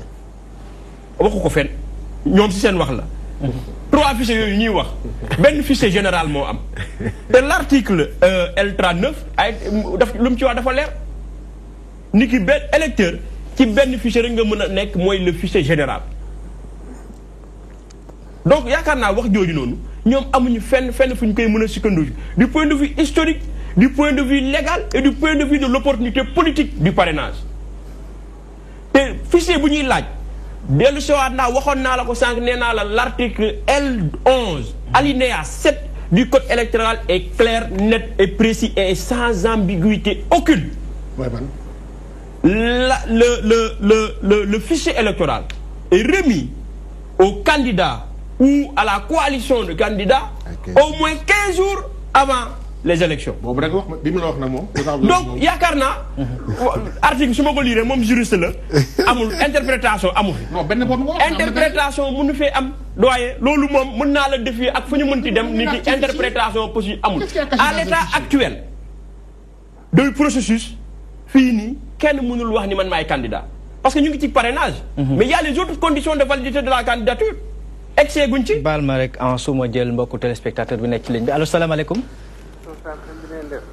ñu ngi sant yàlla baax noo tudd ba mën a yokk kàddu gi rek ñu dégg la. waaw tur bi mën naa ko lekk tuuti quoi s'il vous plaît. waaw fooy wootee. maa ngi woote fii Dakar. voilà da nga bëggoon joxe sa xalaat ci li ñu waxtaanee tey. waaw dafa am lu ma doon bëgg wax léegi. waaw dafa amoon benn xalaat quoi. dama bëgg am benn question bu may wax Ansoumana. Ansoumana waaw ñu ngi lay dégg. moom il a parlé de Barthélémy c'est un député da doon wax ci affaire président c'est une institution. dama ko bëgg poser benn question. allez-y yow rek lay déglu. ki taxawoon di fecc ak di bàkku. ki taxawoon di fecc di bàkku. président lañ koy constitué que président lañ koy considéré wala homme politique. question boobu laa doon gën a. bàyyil mu tontu la gardez ligne bi 1 minute mu tontu la allez-y Ansoumana. ma yaakaar naa nit ñi dañu nekk dans la dérision en fait. nous sommes dans quelque chose de très sérieux mooy un état. gis nañ fi Barack Obama di fecc ak jabaram lors d'une investiture.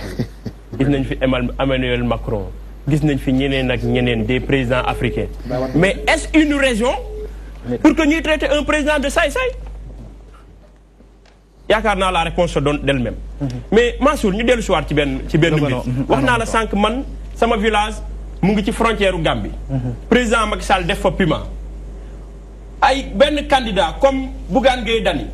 nga xam ne ci biir programme am pour avoir des sources de financement orientation mooy vendre l'avion présidentiel loolu boo ko demee wax benn Sénégalais dina la ne mais kii moom jarut a pare na. c'est contenu dans le programme de Bougane Gueye Dany. Sur la réduction du train de vie de l'État, il veut vendre l'avion présidentiel et 80% du parc automobile de la présidence pour dougal ko ci wàllu njàng beeg njàngale bi. tey sa loxo foofu noonu ma xool mbokku citoyen bi na ko voté. doyen bu may laaj nii non dafa am loo xam ne c'est un aveu révélateur parce que doyen bu taxawee fii di ma laaj loolu fan la bokk ci programme Bougane Gueye Dany. je me demande est-ce qu'il fait partie du pôle de rédaction du candidat. allo salaamaaleykum. waaleykum salaam. sëñ bi noo tudd ak foo ñu woowee. maa ngi tudd Nourou Niang. waaw Grand Yoff. waaw. bokk ci parti bu ñuy wax Alliance pour la République. APR. waaw Ansou maa ngi lay nuyu bu baax a baax a baax. vraiment yow ak camarade boobu maa ngi leen di nuyu. di nuyu aussi ñi nga bokkal plateau bi. waaye tey dama suivre mais sama yaram sax dafa daw.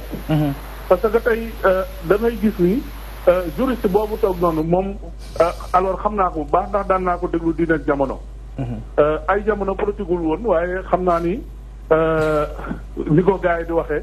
dañ ko yónnee ci joni yi moo tax mais li nga xam ne moom laa leen bëgg a wax rek moom mooy au moment où président Macky Sall ak ay ñoñam coalition mu wàcc ci le terrain di wut ay parrainage ñoom ñu ngi wër ci télé yi di wax loo xam ni ay lépp ay sos la seeni leader yi di wax ay chiffres yoo xam ni dara du ci dëgg mais liggéey bu jotee da ngeen di xam ni liggéey moo jot ngeen wàcc dem ci terrain bi uti ay parrainage voilà. pourtant waa gëm sa bopp nag dem nañ foo xamante ni sax waa gëm sa bopp Nourou waa gëm sa bopp nee nañ dem nañ foo xam ne président Macky Sall ba muy wër réew mi jotu faa jaag. loolu yooyu xoolal. loolu xam nga ni yow mi nga toog sax di ko déglu yow leer na la li ñu wax noonu. dara leeruma ci nag moom xandak la ndax président Macky Sall ba mu bëggee jël réew mi. dafa wàcc dem ci àll bi dugg ci goxaat yi dem ci quartier yi dugg ci village yi. tey boo xoolee tey monde rural bi tey bëri na koo xamante ne amuloon forage amuloon courant mais tey ñoom ñëpp ñu ngi fecc vraiment ndax li président Macky Sall jot a réalisé ñoom ñuy toog nii sax fu ñu waxee seen aqulaay taala son excellence président Macky Sall lu mu jot a def ci réew mi ci diggante 5 ans yi kenn du ko naatable réalisation yi ñoom ñëpp foog képp ku si tukki wala nga dem ci fenn wala nga gis lenn lu président Macky Sall def xanaa nga iñaan dañ ko wax mais nag wolof dafa ne boo gisee nen da ngay wax ni nen a ngi nii. président Macky Sall fi mu jëlee réew mi ñun ñëpp xam nañ ko. voilà ñuy jégalu allez-y en ce moment. waaw Mansour. xam nga da ngay dem ci citoyen pour laaj leen seen parrainage. mais da ngay yóbbu benn offre politique capable de concurrencer le PSE. bu benn candidat comme Bougane Gueye Dany dugalee ci biir programme am jaay avion présidentiel ak 80% du parc automobile de la présidence pour financer développement au Sénégal citoyen bu koy déglu dina xam ni kii taxawul pour liggéey ko. bu toogee ci biir programme am dugal fa l'organisation de la sécurité du président comme étant une source de financement pour doxal réew mi citoyen boo ko wax du la parrainer. mu deewaat ne encore supprimer les postes de gouverneur loolu bokk na ci loo xam ne day jox état koom-koom pour mun a financer éducation ak santé yaakaar naa benn population du la voter à côté président Macky Sall andi bu toogee amuñu parrainage c'est parce qu'ils ont une offre politique caduque inadaptée aux besoins des populations face à la pertinence et à la convivialité du PSE loolu moo fi am. d'accord Ludovic va répondre sur cela baal ma rek ma jël mbokku téléspectateur nga tontu ko allo salaamaaleykum. allo salaam. ñu ngi sant yàlla bu baax. waaw man de maa ngi dégg émission man daal dama jàpp ne xanaa yéen journaliste yi Sénégal bi ngeen nekk ak nit ñi bokkul parce que ñun jàmm nañu ci réew waaye yéen li ngeen wax dafa mel ni ku tàkk ci boobu di wax waaye ñun réew mi dama la ñëw man ñun gëmuñ politique yi gëmuñ ci kenn waaye dama ci jàmm ñun ñu ngi liggéey na ci jàmm vraiment waaye dinaa la ci boo déggoo rek na ne réew mi suba dina tàkk waaye dina leen ñu yàlla waaye ñu am jàmm pour ñu yéen la ko bëgg a xañee total fii parce que politique ñoo essayé te ne yéen la ci yëre seen doole. Voilà. Allez-y, Ludovic. waaw non man yaa am na yoo xam ne moo ko répondre quand même. xam nga ni waa APR noonu lañu mel bu ngeen bokkee débat yoo xam ni gañe nga leen rek ñuy seppi ay points di la attaqué yow mii man du ma dara. wuy ma man maa gën a bon Sénégal d'accord kontaan nga. man non pas personnalisé. pas personnalisé te programme bi li muy wax. Bougane Gueye Dany fekk fa le programme. écrit noir sur blanc jëlewu ma ko fenn fu dul ci site Bougane Gueye Dany nga programme am écrit noir sur blanc que je vais vendre l'avion présidentiel et 80% du parc automobile de la présidence pour financer l'éducation et la santé. loolu Bougane Gueye Dany moo ko bind. moo ko bind non man je suis en train de parler de l'offre politique bi ngeen yóbbu ci citoyen sénégalais. waaw d'accord. allez c'est bàyyi ko mu tontu léegi. xam nga il faut nit am honnêteté intellectuelle bu jël waxu nit nga seppi ci un point sans lier ko ci lu mu bëgg a wax. ni ko jiitu. dañu ne la ni état di fonctionner c'est trop. Macky Sall am na 8 milliards par an di ko dugal fu ko neex ñu ni nañu wàññi train de vie kon lu avion présidentiel yooyu c'est des exemples pour wane ni l'objectif mooy fexe ba train de vie présidence ñu wàññi ko ndax xaj na feneen ci sénégalais yi loolu la ñu wax mais soo bëggee singale ay points pour jéem a trouver leen c'est pas ça. je rappelle que fonds politique yi waxu ci de. daf ko ne dañ koy réorganiser waxul dañ koy supprimer dans le programme ils ont dit qu'on va le réorganiser. j'ai lu le programme ils ont dit qu'ils vont le réorganiser fonds politique yi ils n'ont pas dit qu'ils vont le supprimer donc position boobu mënu ko adopter fii parce que c'est écrit noir sur blanc. xam nga erreur bu ñuy def ñoom mooy. dañuy limal ay réalisation Macky Sall dañu fàtte ni borom kër donte ak joxe dépense 1 milliard. par jour sa jikko bu rafetul kenn du la naw man par exemple su doon joxe dépense 100 000 francs par jour sama kër ñu ràññee ma ci njaaloo ci sàcc ci fen est-ce que ñu rafetlu sama jikko kon problème de gouvernance ngeen am est-ce que le président Macky Sall moo waxoon fii Sénégal nii àdduna dem ba ma nooy sama frère par décret wax ko fi yoon nommé na ko wala nommé wu ko dëgg la wala du dëgg wax leen nommé na ko wax leen ko ngeen di jàppale alors hein vous êtes fiers de ça. question la président Macky Sall démocratie non amul tontu devant tous les Sénégalais man xam nga man bugguma question boobu tontu nañ ci bugguma di wax luy gàkkal deru président Macky Sall ndax su ma ko bëggee su ma ko bëggul yëpp suñu président la je souhaite que institution yi ñu respecté la mais mun naa fi limal ay wax yu bëri yu ma wax yoo xam ne def na le contraire anu ko fi waxoon damay wate fa mandat 5 ans dem ba ko Sarkozy koo xam ne yoonam newu ci wax ko fu ne laissez-moi je marman extra fan la mujjee loolu du wax waxee ak ay points yu bëri bëri anu ko fi waxoon traque des biens mal acquis jël liste 23 personnes Ousmane Ngom ngi ci Karim Wade nga ci ma tëj Karim Wade ànd ak Ousmane Ngom dem voyage avion dëgg loolu du dëgg bu leen wax waay bu leen ma wax loo waay y a beaucoup de choses xam ne on peut le dire mais man loolu intéressé wu ma li ma intéressé mooy moom mii lu ñu bëgg mooy mu sellal doxal Sénégal mu normal te it mu bàyyi di manipuler justice ndax li ñëpp a ko wax xam nga bara opposition kese ñu mën a wax à commencer par les magistrats bés ba nañu am nañu démissionné sax ndax loolu yéen a maar bi nga wax nii tey dem yéen a àndoon de kon APR noonu la demu ñu ngi ànd ak Khalifa Sall mu neex lool bu fippu rek ñu tëj ko te lañ koy jiiñ mi ngi ko def avant ànd ak ñoom ñu bàyyi ko ci voilà la APR loolu du ngeen ci wax dëgg la wala du dëgg. lañ la tontu. dëgg la wala du dëgg. voilà la vérité et puis bil autre chose yoo xam ne vraiment man bu mu ci bugg sax dellu si tey nga ne Y'en a marre jàppale ma bu soobee nga ne Y'en a marre mi ngi may kii extra loolu dafa rafetul.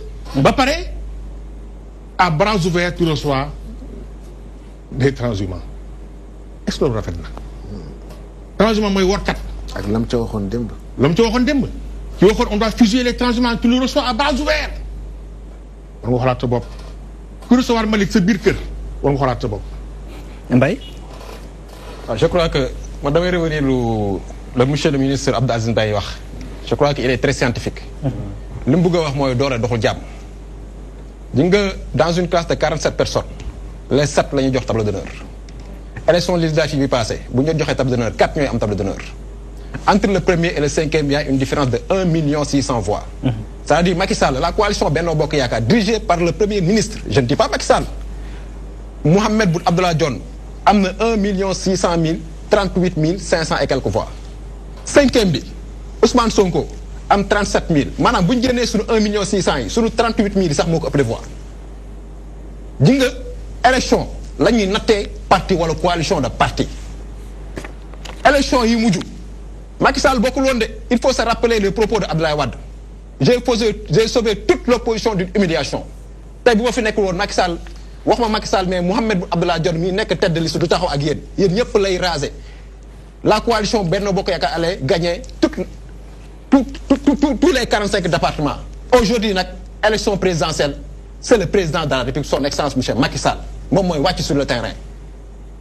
Vous n'êtes que le premier ministre, moi, je ravasé Macky Sall, vous êtes avec nous. Tay, discours à la nation du président Macky Sall. Mais nous ne soyons pas amnésiques. Macky Sall, secteur énergie, vous me l'avez.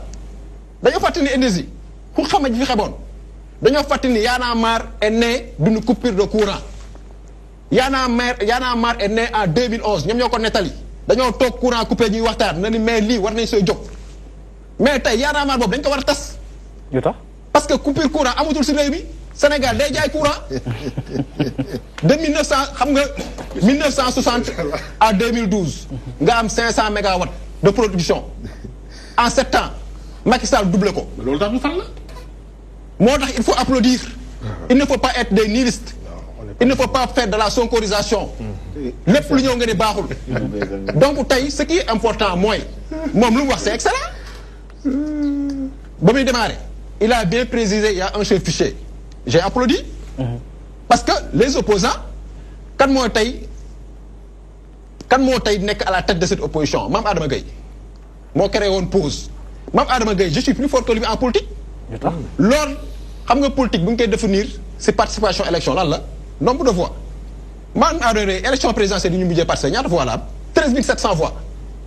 Moi je vous dis dans le département de Pikine ma dëkk wala Thiaroye Gare ma dëkk am naa fa baat yoo xam ni bu ma participer à l'élection présidentielle 13 000 voix Ansoumana Sané mi il a eu plus de 13 000 parrains au niveau de sa commune. Donc tey nekkul dama am tour dama am xaalis damay wax. mu doon dem élection mu doon am 13 700 voix tey yow nga nekk à la tête de cette opposition du woote ñëpp topp sa ginnaaw.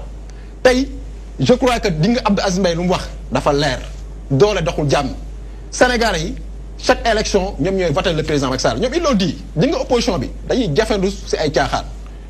mais tey omission mun na am xam nga dañuy wax lu ñuy wax période contentieuse man sama frère ba damay inscrire. war dem xoolaat période contentieuse de xoolu ko xool ba xam moom dañ kaa omettre ci liste électorale yi loolu day exister mais opposition yi dañuy def toujours jafandu donc ce qui est important mooy tey ji nga Sénégalais yi defuñu de 2012 à 2017 élection yi fi am yépp Sénégalais yi renouvellent leur confiance à son excellence Macky Sall. 2019 bi c'est ça pareil. carte yi revenons en 2007 en 2007. bañ defee refonte fichier électoral bi defaraat ay carte même problème bi moo amoon tey boo demee sous préfecture yi y a des milliers et des milliers et des milliers de cartes Sénégal yi fa nekk. Sénégalais yi am na ñu bëri ñoo xam ne peut-être jëleeguñu seen carte yi tey le ministre de l'Intérieur il a été très clair carte yi mu ngi si sous préfecture yi. yëpp génn na yëpp yéen ñëpp def ngeen ay reportage boo leen demee. Chaque préfecture bu nekk Sénégal sous préfecture bu nekk Sénégal nombre de cartes yu fa nekk di nelaw dafa bari. D'accord mais est-ce que yëpp génn donc appelons le Sénégal ñu dem jëli seen carte. Mais est-ce que yëpp génn nañ comme ni ko waxee. Le ministre de l'Intérieur il a été très catégorique. carte yi tiré nañ yëpp. Macky Sall si moom la am yaakaar si moom la am wóolute pour dénkoon liggéey bi. moom tamit di nga opposition bi nañ arrêté di def politique politicienne. bu waxee loo xam ni yow mënoo ko vérifier nga taxaw nañ du dëgg loolu c'est la politique politicienne. tey. Sénégalais yi ñoom ñoo ngi teg seen bët gis Macky Sall lu muy liggéey Ila Touba bi dañoo waxoon gaspillage Ila Touba bi ñëw ñu ne projet Ablaye Wade la parce que impact bu mu am de manière positive moom la ñu mënul reconnaître pour dire que léegi Ila Touba c'est un projet Abdoulaye Wade tout ce que le président fait de bien ñu ne Abdoulaye Wade donc di nga nit bu ñu nekkee dëkk bi ñun ñëpp ñoo ko bokk sénégalais am nañ maturité boo xam ne 24 février coow du fi am coow du fi jub ñoom liñ bëgg taal réew mi du fi am parce que ji nga chaque instant il appelle à des soulèvements chaque instant boo xoolee su boo leen s'ouvrir soulèvement lañ woote mais population bi ñoo ànd ak le président Macky Sall. D'accord population bi ñoo ànd ak le président Macky Sall Mamadou Badiane un peu par rapport ak si je prends au mot Mbaye carte yi génn nañu benn assurance a ngi noonu fichier bi yow nangu nga ni benn fichier moo am sa inquiétude sa crainte lan moo tax tey jii ba léegi yow gëmuloo ni que ne élection libre et transparente mën a am ci dëkk bi la.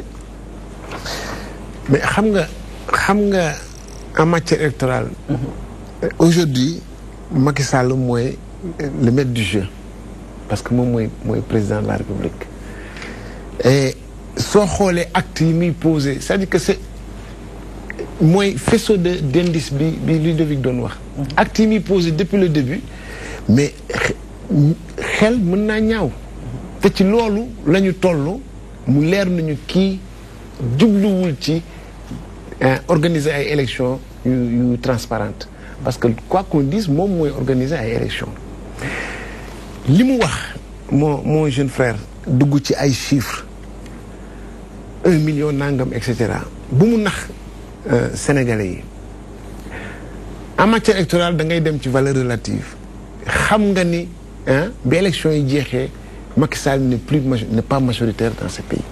Comment ça? Parce que 49% ngeen am. non bu nekkee si c'est xaaral ma ñëw rek wax nga ba pare da ngay waaw boo paree da nga may bàyyi ma wax. da ngay wax ba pare bàyyi ma rek ma wax. da ngay jël nombre de tey coalition yoo xam ne fekk si nañ Macky Sall. Macky Sall avait 49%. yokku si 0,94 de Modou Diagne Fada. ça veut dire que 50 et quelques %. c'est-à-dire que bu ñu nekk foofu naan ay Macky Sall lii. yokku si 2% Abdoulaye Wade ay 15 donc say Macky Sall kon moom si 60%. d'accord non xaaral rek. man li génn ci urne yi laa lay wax.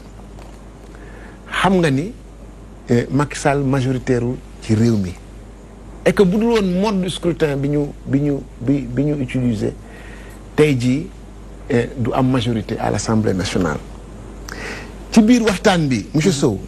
dañu dugg ci tuuti ci programme dugg ci valeur.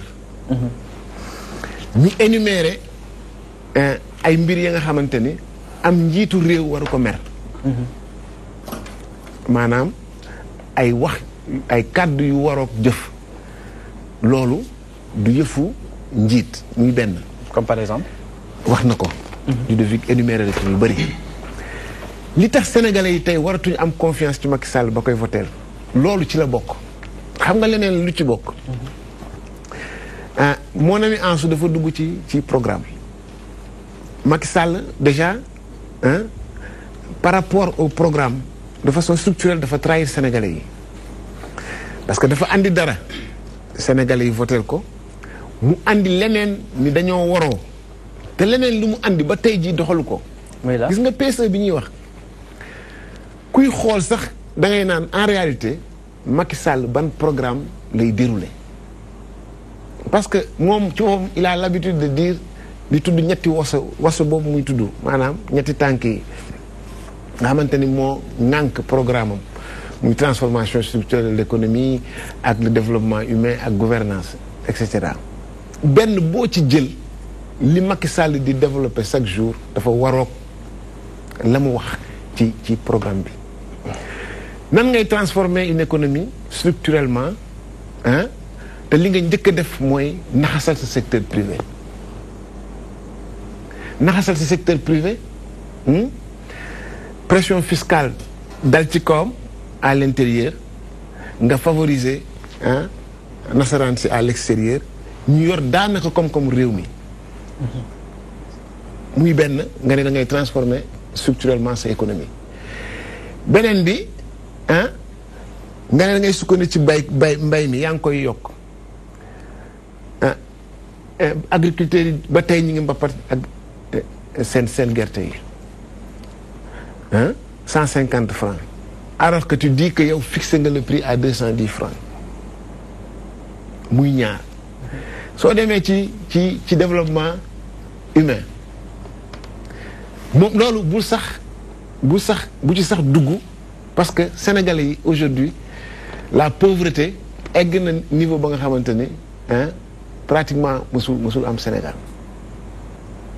nit ñi bëgg rek waxi infrastructure inaugurer alors que les gens ne mangent même pas et qu'est-ce qu'on inaugure ay murs de clôture un président de la République buy daw di wër di inaugurer que ay murs de clôture ay jàkka et tu penses que tu trompes les gens. Et du coup, à un mois du discours de fin d'année, uniquement pour faire croire aux gens que tu es en train d'inaugurer. Le temps qui nous est-ce une gouvernance? Malheureusement. Est-ce une gouvernance? En 10 secondes. Tous les opposants,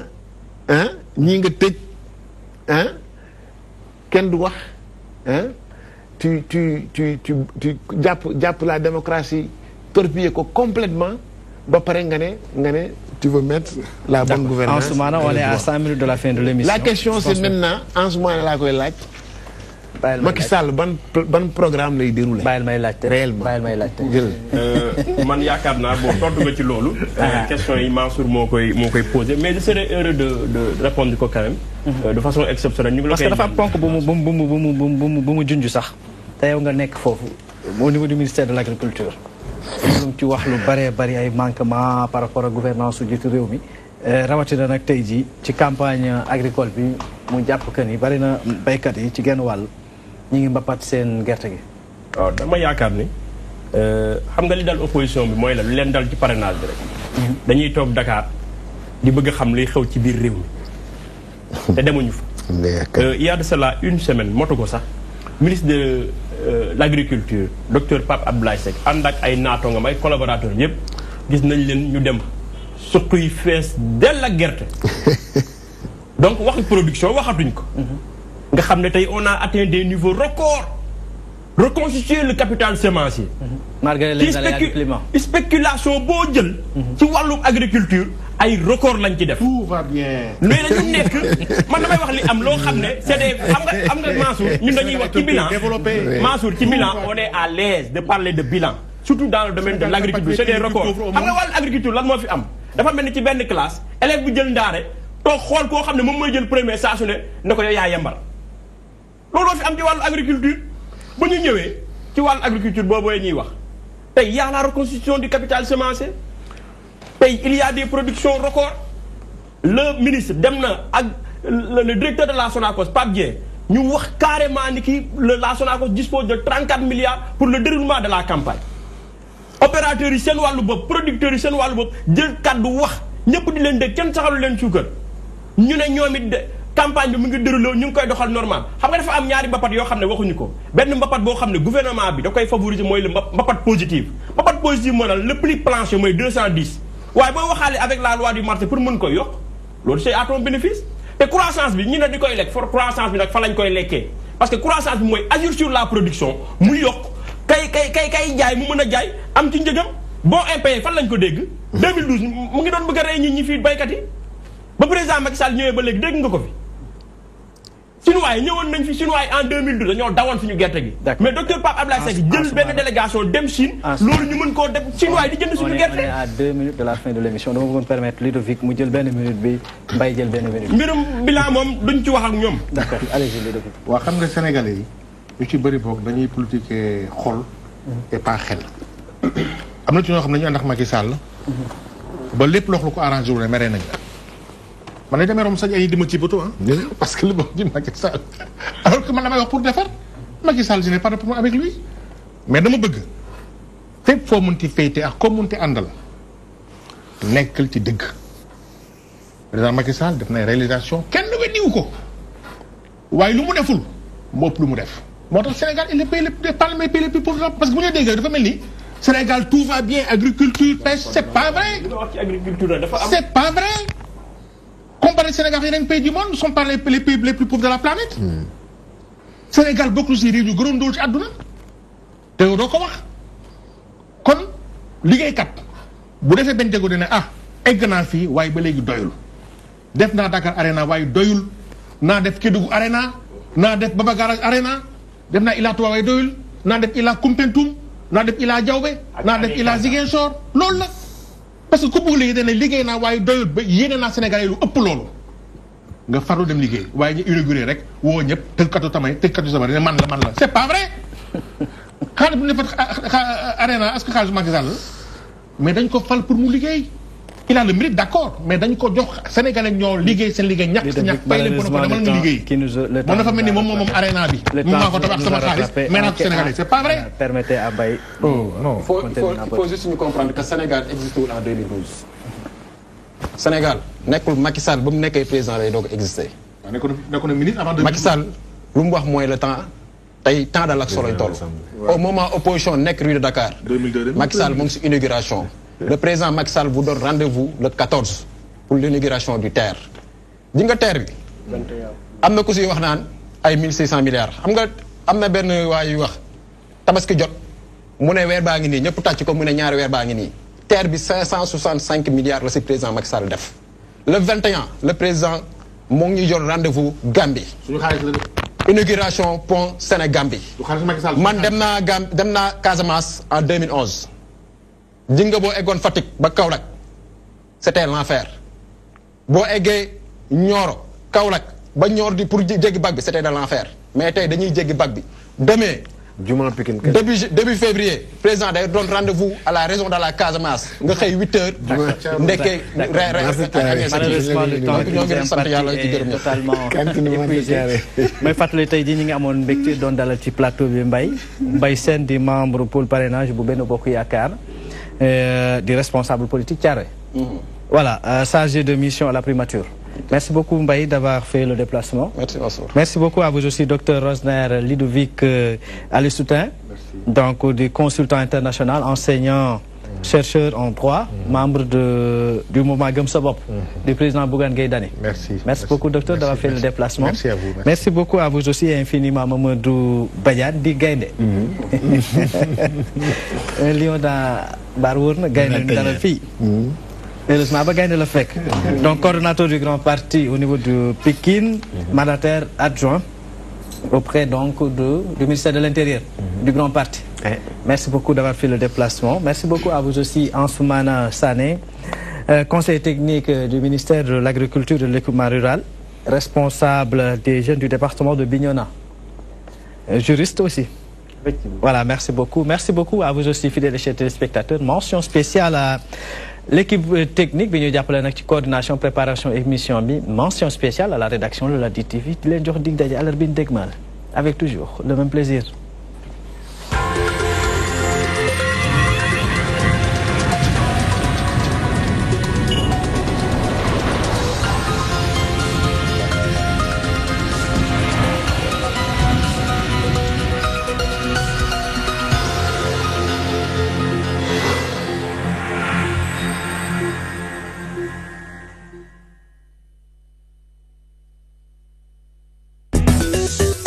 Application DTV.